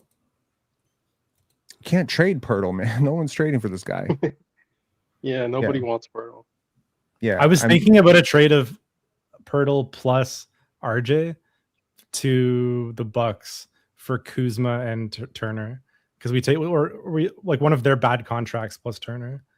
You'd have to include picks. You have to include probably at least a pick, maybe 2. Man, maybe one. If you thought my crash out on Immanuel Quickley was bad, you don't want to hear me covering a Kyle Kuzma team. No, he would just be bad. I would rather watch Kuzma, honestly. I'd rather watch Kuzma. He would just be at least he's not controlling the offense. He would just be playing with Garrett Temple at the end of garbage minutes. I don't think we would play him. It's just we're just soaking up that bad contract. Sure. And for Miles Turner, who I know you're not the biggest Turner fan, but I think he would be so beneficial to our offense. I think he's soft. I think he's soft, and I think that he's not a great rebounder, and I think that'll always hurt you. But he does provide a tremendous amount of space. He's not really a great processor of the courts. You can't trust him with a lot of decisions in a lot of ways. I would argue I could argue that Jakob Poeltl is better than Miles Turner, but not substantially. I mean, I would have agreed with you last year. It's just, I don't know, if Poeltl doesn't turn things around, this is looking pretty grim. Sure. Yeah. I looked at our cap sheet. Watching Immanuel Quickley play today, I just had to go to our cap sheet and be like, how many more years do we have of this guy on this contract? And I was like, 3.5. 3.5. I was hoping 2.5. A part of me was like, please 2.5, please. No, 3.5. 3.5. Yeah. Well, at least it'll become a nice, juicy expiring in 2.5 years. What were Bobby and Masai thinking when they made that extension? Like he hadn't No proved team himself option? as a point guard at all. No, we don't give team options. Oh my God, man. I don't What made get them the what made them mindset. so certain that he was gonna be like the player that they thought, he could be? Like, Analytics, talent, work ethic. I know the analytics were personality. great. But what made them so certain he could run an offense? Like, what showed that? Irrational confidence in Darko, probably thinking that he can teach him how to play basketball, like the way he taught Devin Booker and Desmond Bane how to run point. At this point, he's worse at running point than either of those guys. Do you think Darko was involved? You think Darko was involved in the trade? Probably, right? I certainly think Darko has a lot to do with Immanuel Quickley's both ascent, status, and struggles on this team. 100%. He is a huge part of how the Raptors evaluate talent and fit and all that stuff. I don't know what Darko's aversion is to Scotty running point, but to me, every time I see it happen, it looks good to me. Am I biased? Am I stupid? I don't know. No. But you know what? Like at this point, I just feel like I'm gaslighting myself because every single time I bring it up, I say Scotty's a point. Scotty's a point. I listen to people say, well, his handle is not this and his handle is not that. And he don't have a pull-up shooting threat and blah, blah, blah, blah, blah. And I'm just like, can he get to the rim? Can he find the open man? Can he draw a double team? Can he navigate a pick and roll? If you get him a stretch big to run pick and pop with, he can run point. If you get him a guard next to him in the Immanuel Quickley mold, who is actually a good screener that he can run inverted pick and roll with, he can run point guard. Why did we stop that? Why did we stop that inverted screen and roll? We did it in Philly a couple of times and it just disappeared. Exactly. Jalen Johnson right now is basically running point for Atlanta. Oh my God, bro. I wanted to mention that. I'm watching him play and I'm like, Scotty can do this and better. Scotty can do everything he's doing. Yeah, Scotty's a substantially better passer. Yes. And Jalen Johnson's averaging like what, 14 assists, 15 assists per game or something in the last 3 games? Everything runs through him. Exactly. And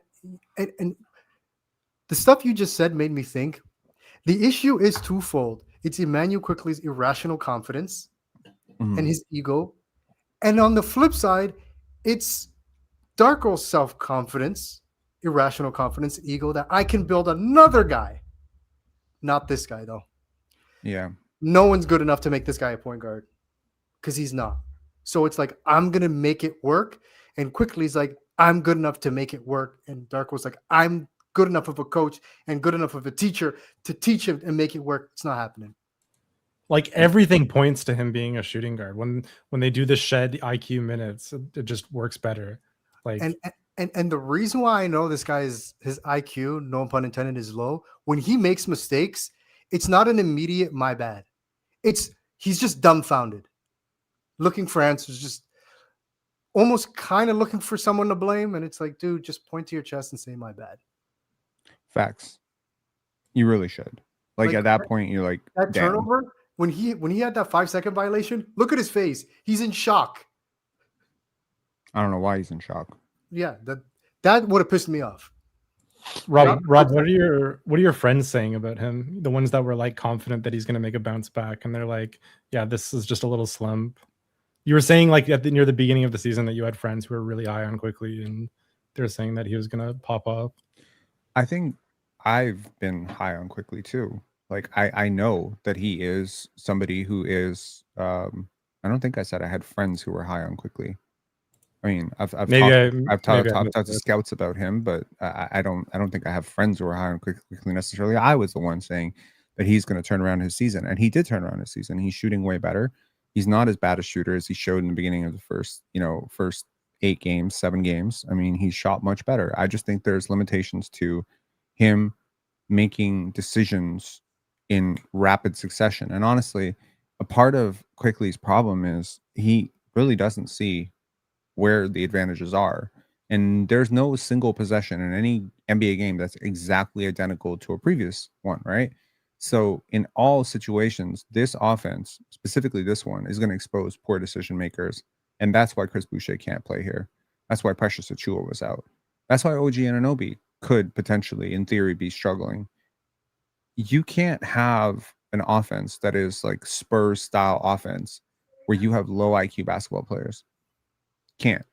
Sandro, 80% of the time, Sandro's decisions are good decisions. 85. I think as long as you have a player on the court who's making 85% good decisions, you can live with the results. You can live with the other 15%. Immanuel Quickley is like 85% bad decisions. Maybe 75% bad decisions, especially when he has the ball. But even sometimes when he doesn't have the ball, right? RJ Barrett, though, on the other hand, is like a 50-50 chance that he's going to make a good decision versus a bad decision, which is a significant upgrade over someone like Immanuel Quickley. Exactly. RJ Barrett plays rapid, like, and you saw it, like when Elijah Martin and AJ Lawson and those guys came in. Didn't the Raptors play faster? Weren't their cuts more quick? Wasn't there more energy behind their closeouts? Everything comes down to force. The Raptors over the last 4, 5, 6 games, everyone is moving slow. They cut, but they jog, cut. They set a screen and then they release. Their paychecks. They're being weighed down by their salaries. Get them young guys in who are hungry, looking for a paycheck. Defense skyrockets. Our problem is we're not getting stops. But you bring in those young guys, those 905 guys, yeah, we're getting stopped. This is a leadership problem, Coach Mo. This is a leadership problem. And you know what? I got to look at the leader of this team, Scotty Barnes, and say, what are you doing to motivate your guys, to hold your guys accountable? Scotty's going to have to learn at some point that how his team performs is at least partially on him. How they come out of the huddle, how they perform has to be on him. And he has to watch Immanuel Quickley, last days of goal around screens and get hunted. He's so bad at screen navigation. Oh my God. He can be. And he has to watch Brandon Ingram kind of coast, right? He has to watch Jakob Poeltl get burned time after time. And he's too nice. He's too nice. He doesn't hold them accountable. He's not the one. I mean, and I don't know that for sure. Like, I don't know that for sure. I don't want to put a David Thorpe type take out there. Like, I don't know. Scotty's not holding him accountable. And meanwhile, Scotty's breaking clipboards in the locker room. I have no idea. But from what I can gather, at least on the bench, he seems more passively disinterested in allowing people to do what they're going to do, letting people be themselves. And I'm just saying, if you want to win basketball games, you cannot just let everyone just be themselves. That's a fairy tale. That's a fairy tale basketball team.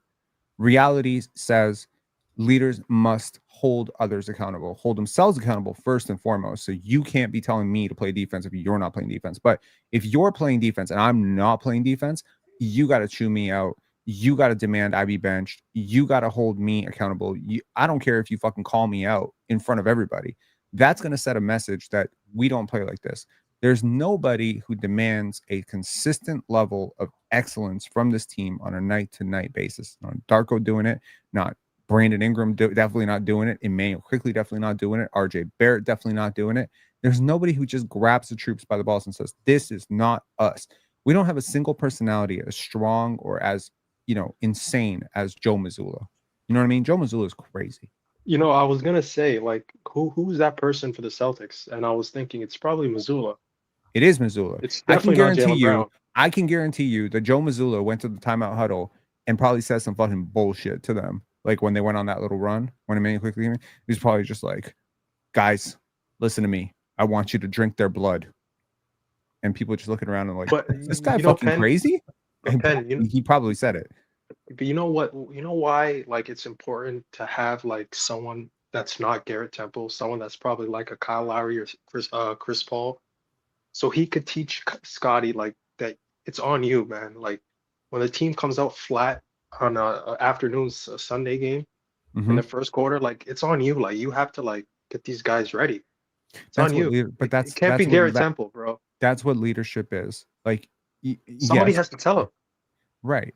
And that's the thing. Like when the Raptors, I think Scotty does lead. Just to be clear, I do think he leads. This team, both runs this team went on in this game were on his back. He started both of them, right? But when it starts to slip away, I need him to be the one to look at Darko saying, make the call to timeout. I need him to be the one that's pulling guys together in the huddle saying, yo, that play right there, we can't have that. That's real leadership. Can right? he say bench IQ? Can he say bench IQ? Well, I think this that's group is toxic. working. We got something here. Personally, I think that's toxic, but I think it needs to be strongly implied that he needs to have that type of relationship where he can call shots like that. Now, Scotty's a really smart player. If you're fucking up, like this is a dude who, by the way, just an FYI, Scotty as a rookie was seeing every mistake Fred was making. You remember that? Do you remember him like screaming at Fred? Yeah. Send the ball that way. Go in that direction. He's like pointing to Fred, like, fuck, man, make that fucking pass to OG. See Gary right there? He's wide open. Yeah. Like, he's calling all those mistakes out. And that's an NBA champion, an all-star, and a veteran point guard. Immanuel Quickley ain't any of those things. So he knows the mistakes that are being made. And sometimes he'll watch Immanuel Quickley make 3, 4, 5 mistakes, and then he'll just soft quit on the game and just stand in the corner and be like, you got it, man. I'm just saying, as a basketball player, how would it make you feel that the guy who's fucking up the game consistently is being championed by the coaching staff and the front office? I mean, I understand it because you introduced him as the future and you've paid him a lot of money. So you can't really walk away from it now. Remember last year? All the talks, the PR push of Scotty's the leader, Scotty leadership, and the media was kind of trying to push back on it, but then it just, the wave was too overwhelming that they just went with it. That's not happening this year. Sure. Now it's BI. He's the closer. Darko's a great coach. Scotty, is he our best player? I guess that's where we're at now. Where last year, by the way, it's Scotty. He's our guy. He's the future. I bet you Darko, it's not even on Darko for Quickley. Like, yes, at the end of the day, he has the say, but just like he would get pressured by the front office to tank last season, I bet you anything they're pressuring him to leave IQ in the game because they're trying to justify the paycheck they gave him. No, there's definitely some of that going on. There's definitely politics behind minutes in the NBA. I cannot deny that. Like, definitely, you don't have carte blanche to bench borderline max players. And it's sad to say, Casey did it in nut crunching time in the playoffs. Casey did it. Sure. He did. But that was like overwhelming, though. Like super overwhelmingly obvious. And if we're in the playoffs, it's going to get overwhelming with Immanuel Quickley. Because if he sucks right now, oh God help us. Oh, he would look terrible in a playoff series. His size, goodness. Just if he looks bad in a regular season game, imagine in the playoffs against a good defense. Yeah, that's fair. That's definitely fair. Immanuel Quickley really struggled in the playoffs when the Knicks went to the playoffs. So. Yeah, and now his usage is up like 3 times. Jeez. Not really. No. But I think his role has changed from, off ball bench guard to really 30 minutes. Yeah, exactly. Oh my God, man. He was a bench shooting guard, and now he's the starting point guard on a good Eastern Conference team. But the thing that's happening with him is I'm noticing that he's off ball more. He's not getting much more than 30 minutes a night. There are nights where he's slightly under 30 minutes. So Darko's changing a bit, right? Where Darko thought of this guy to start the season, and now I'm 100% positive he thinks less of Immanuel Quickley. He has to now have Shed with him on the court because he just doesn't trust him by himself anymore. Sure, like he's doing it in a sneaky way, and IQ keeps shooting himself in the foot. He just can't help it, and the coach is trying to save him from himself. And it's almost impossible. Darko sees it, bro. He definitely sees it. When he replaces Jacoby with Shed, that's for the offense. That's not for the defense. Sure, it's definitely worth thinking about. We do have some comments here. This is from Sean. Shout outs to Sean. Says IQ watches film and sees others' mistakes, not his own. I don't know if that's the case, but if he doesn't, see his own mistakes, he should watch this channel. Sparkling Harmony said, I was shaking my head when IQ came back in the fourth. Bro, we all were. Liam said, this situation is 65% FA fault. Front office. What the fuck is Free agent? I don't know. Okay, I'm assuming it's front office fault and 35% Darko's fault. I don't. I mean, it's so arbitrary and no one knows for sure, but it wouldn't surprise me if it was something like that. Yeah, I mean, maybe Darko. Darko is partially to blame for, insisting on smaller guards running the offense. Like he was having Davion Mitchell run point guard with Scotty Barnes on the court, Yeah, I think there's certain point guards that have a vision for how the position needs to be played. Darko might have a bit of a small man complex. He's about 5'11". So, he's about my height. And, it's interesting, like a lot of guys who were too small or didn't make it far in basketball because they were a little small, they often go towards like championing every small person ever. Like they become like Isaiah Thomas super fans, Muggsy Bogues super fans. I've taken the completely opposite approach. If I ran a basketball team, there would be no one on my team under 6'5". None. So I'm very anti-small players unless that small player is exceptional. I just don't see a reason to be undersized. I see it as a disadvantage. That's why I really love the OKC Thunder. Their smallest player is Cason Wallace, and he's huge. But, Lou Dort's pretty small, isn't it? 6'5". Oh, he's 6'5". But he's wide. He's wide as hell. He's wide as well. Yeah. I just don't like the message Darko is sending, where it's like the group that brought us back. I mean, we had nothing. This looked like it was going to be another 30-piece. This looked like the Charlotte game. Just the ghost of the Charlotte game came back, right? Right. And then Scotty Barnes and friends come back, and it's like, all right, I'm not going to reward you guys. Sure. It's like I just don't like. It just doesn't smell right to me as a player on the bench. Now when Darko's like, work hard, do this, you'll get your chance. And I'm watching Jameson Battle do everything right, and you just dick him around. And then AJ Lawson comes out of nowhere, which you should have been playing this guy a week and a half ago, come out and nail his first shot like he's Ray Allen, right? Mm-hmm. Martin comes in and defends his ass off, and it's like, no, Immanuel, quickly get back in the game and fuck it up for us. Like you've done quite a bit. And I'm just like, I tune him out. Honestly, I tune him out. I'd be like, go put your best friend, go put your buddy back in the game who's gonna fuck it up. Go do that. Like I'm gonna side eye. I wish there was like a happy medium between Darko's philosophy and who Nick Nurse used to be. Like Nick Nurse, like for his faults, if a guy was playing well, he's gonna like continue to play, right? Darko, it's like you said, and like I don't know. Yeah, but that. none of the bench players would be getting any minutes at all if it was Nick Nurse. No, but if someone's playing well, the reason why he wasn't letting anyone play was because he none of them, they sucked. I mean, Achua sucked. I mean, reality was Achua sucked, and do you think I wanted Achua to play?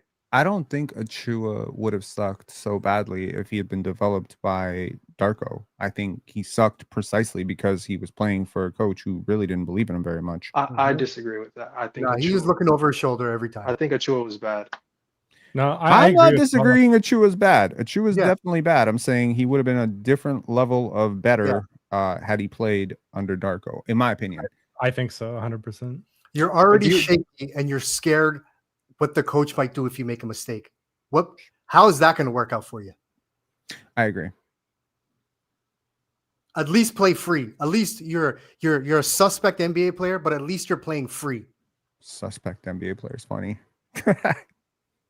You can have all the doubts you want about Darko as like a playoff coach or how he's going to be for us in the future. I don't have any doubts about that. I don't really have doubts about that. Listen, I question it a bit, but it's clear to me that he's a very, very, very good developmental coach. There's no question. What bothers me, bro? I'm not really there, man. What bothers me? Me? Developmental coach tag comes from Hello and Welcome, and I'm not really for that shit. Yeah. That means when it's time to win, you get canned. I don't like that. Yeah, I don't agree with that. I think it's disingenuous, and I think that he's Like, I think he's a good enough coach to this point that he has shown me enough X's and O's and basketball philosophy thought that I have to respect his basketball acumen. And I think this development coach stuff is just a bad reputation that a lot of, very silly people have thrown on him. And I just don't agree with But that. I'm not saying it as that's all he is. It's just that's clearly what he's the best at out of like all coaches. Like that he's an excellent development coach. On top of being a good NBA coach too. But my point is like that's what he excels in. But how do you know? Like, okay, like, yeah, but that's not how the comment reads, and that's not how it's been said in the past about him. It's always been said as a disparaging remark against his X's and O's or his ability to coach in the playoffs or whatever. Like, he has never been a head coach in the playoffs. So how do we know what he will be like in the playoffs? All I know right now is that his hands are somewhat tied by front office wanting to play certain guys. And I understand it. I totally get it. There's not a lot that he can do at this point that he's going to be able to like override their decisions. They have assets. It's bigger than him is what I'll say. They aren't assets, but you can call them that if you want. Sure. What's Grady Dick's value on the market right now? There's a lot of liabilities on this team. I don't know. I think you could just send people his data baller profile and say, look what he does for Brandon Ingram lineups, and maybe he can do that for you. I mean, look, he's a former lottery pick. He hasn't shot the ball super well. Someone would have to buy into the idea that they're buying low on a former lottery pick. I think being a lottery pick in and of itself, like, it does come with a little bit of cachet. It has to, Protected first? A protected first? Yeah. Could you saying like we would get a first? Yeah, could you net a first for him? Probably not, right? For a similar contract. I think you would net a first the way Utah net a first for Ochai. Like, it would be a weak first, but yeah, the weakest, right? Sure, you could get a first, maybe like a really bad one, like a late one. You wouldn't get an unprotected lottery. You would get like a weak first, I think. Would you? Because let's see, when is he up for an extension? That is a good question. Yeah, I mean, summer. Yeah, you're not like going next October. You're not going to have next cheap for long. I mean, you could also look at it as somebody else developed him, and now we get to sort of reap the benefits of that. There is a world where he figures it out on his second contract, and we get the second contract pretty cheap. Exactly, and that would be that's what I'm hoping for. Would be the benefit of. That's what I'm hoping for. I would hope for that too. I think we're all hoping for that. Yeah, but you got to choose. What's it called? Grady or Jacoby or Ochai. I mean, maybe two of the three. If you throw RJ in there, two of those four, at the very least. You can't just have a bunch of shooting guards / threes. By the way, who's guarding Brunson on Tuesday? Is it going to be Ochai or who's starting? I'd start Ochai. Probably Jacoby. I mean, Jacoby's not Jacoby. But Jacoby has he did defend him well last week. I mean, he has the best chance of guarding Jalen Brunson. If anybody has a chance of guarding Jalen Brunson, it is Jacoby Walter. This is my problem. This is my problem with Emmanuel. But where does that leave Immanuel Quickley? Exactly. Like, fuck. Who's he guarding? Oh my God, gift Bridges? That keeps giving, bro. He's just a gift that keeps giving because he's not going to guard anybody. So, like, Scotty has to play the point guard for him and defend the guards for him. It's like, what's your use? The New York matchup is so bad. Oh my God. He definitely can't guard Josh Hart either. He's going to blow by him in half a second. Oh my God. You're going to get embarrassed on national TV. Presumably, yes. We are probably going to get embarrassed. And also, maybe worth noting to everybody, we are on playback for that game. Man, I'd be shocked if we won that game tomorrow. I'd be shocked out of my mind. It's not tomorrow. It's Tuesday. Oh, yeah. Sorry. Yeah, Tuesday. Yeah. I'd be shocked. Rob, what's stopping this team from making Scotty the point guard? I don't know. Handle? Presumably. Like his handle not being his handle not looks tight good enough to me, man. I don't know. Maybe it's the pull-up shot, like you said. I don't know, man. I think if they made him a great pull-up shooter against length. No, he's not. No. So with that flat ass release, like he's not a great pull up shooter against length either. So what difference does it make? He can't even get off. Quickly can't get off more than like 6 threes a game because of his release. Like how many Right. times do you see him where they get him the ball? He has a split second to shoot. He just doesn't trust his release. He doesn't trust the speed of his release and where he shoots from. So he does all these pump fakes, right? Where if you had other shooters, Mhm. other floor spacers, that ball's gone. I don't even think he's good enough to get 10 threes off in a game. Darko keeps saying get 10 threes off in a game. He's not good enough. I agree. 10 threes is a lot. But I mean, like, it would put a lot of pressure and it would provide a lot of space for the defense if he could ever do it. Like, if he ever does it, that would be amazing for the team. There are two options. He either changes his form, his release point, or he just shoots deeper. Like, he's just going to have to consistently get to that Damian Lillard, Trae Young, Steph Curry range. If he's not going to shoot from there, that form is not going to – it's just not. Closeouts will affect him. It's so flat and so short. Like, he shoots from his chin. Yeah. He does. Yeah. Like, I don't even when he makes shots, I'm not like, oh, nice. It's like, oh, how the hell did he just do that? Like, it was so flat. There was no arc on that shot whatsoever. He's a gym rat. I think that's probably what they fell in love with. Like, they fell in love with the idea that this guy just works really, really hard. And that will probably project to him being a really good player at some point. I don't know. Presumably. There's no other explanation. Yeah. And the advanced stats, they were amazing. The advanced stats were good with him, yes. His box plus minus has always been good. His EPM, his defensive metrics and all that stuff has always been pretty good. Did you see that stat when he was a Knick that he had the highest plus minus ever in Knicks history? Did you see that?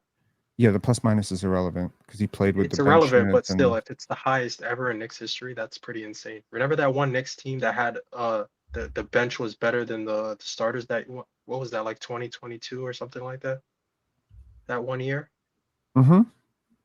But again, like you minus. build up your plus minus going up against other bench players, right? Yeah. So obviously, Well, like your probably starters are going to be compromised, and also he got to play with a lot of starters, and he was very optimized. He was very optimized for the Knicks. Just want to be clear about that. Like, he was very optimized in that lineup. Like, playing off of Jalen Brunson is a lot easier than having to do what he's doing now, right? And Randall, yeah, just spacing for Randall and Brunson. Sure, yeah. Those big Mitchell Robinson screens. I mean, he was in heaven. Isaiah Hartenstein was on that team too, right? Yep, I think he crossed paths with him as well. So there you go. And he was playing defense for Tibbs. Again, I think that's slept on part of why they traded for him. It wasn't just the offense. It was like, this guy's a really good two-way guard. Like, he was playing defense. But then again, I think that's the thing that happens with a lot of NBA players. They play defense to get on the court to start their career, and then all of a sudden it's just gone. Once they get that first contract, it's fucking gone. Do you know who's been an awful defender this year that nobody's really talking about? He plays for the Indiana Pacers. Pascal? Give me a hint. Nope. Is it Nembhard? It has been Nembhard. Yeah, but can you blame him? The team sucks. Oh, I get it. The team definitely sucks.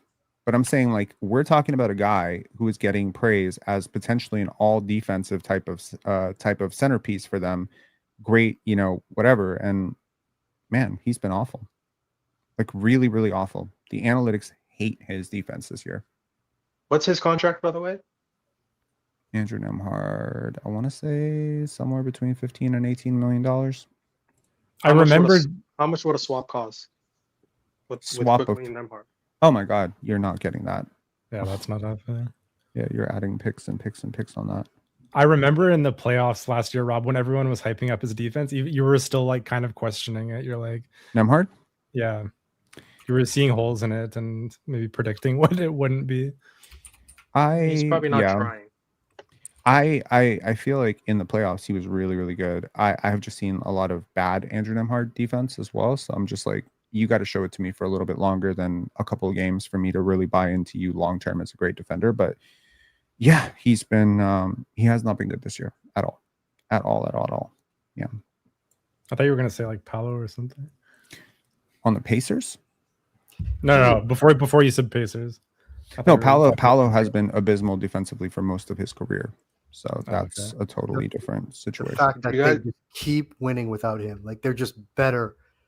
And the only thing you can say about Banchero is he is their best playoff performer when they get there.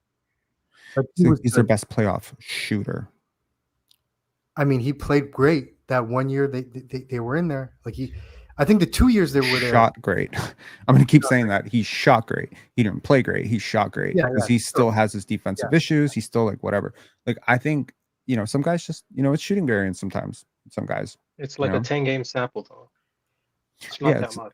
Have you ever thought of rescuing Kawhi Leonard, because he's still a really great player? Imagine Kawhi Leonard back here. You think he'd be open? Like, is he that obsessed with being in LA that he's willing to rot there in a losing situation? Like, all that matters to him is LA? I would suspect, yes. Okay. And just kind of did him wrong. Like, who did him wrong? Did you guys? We did him wrong. Did you see like that hit piece that we did on him? A couple like about the whole aspirations thing. Like there was like we did on him. Who's we? Bruce Arthur. Fuck Bruce Arthur. He had a big story on him. Like he's the one who leaked the whole like Maple Leafs thing. Remember? So like I don't think he's entertaining coming back at all. He's not for that at all. I feel like everyone in LA is mad at him now too, though. Fair.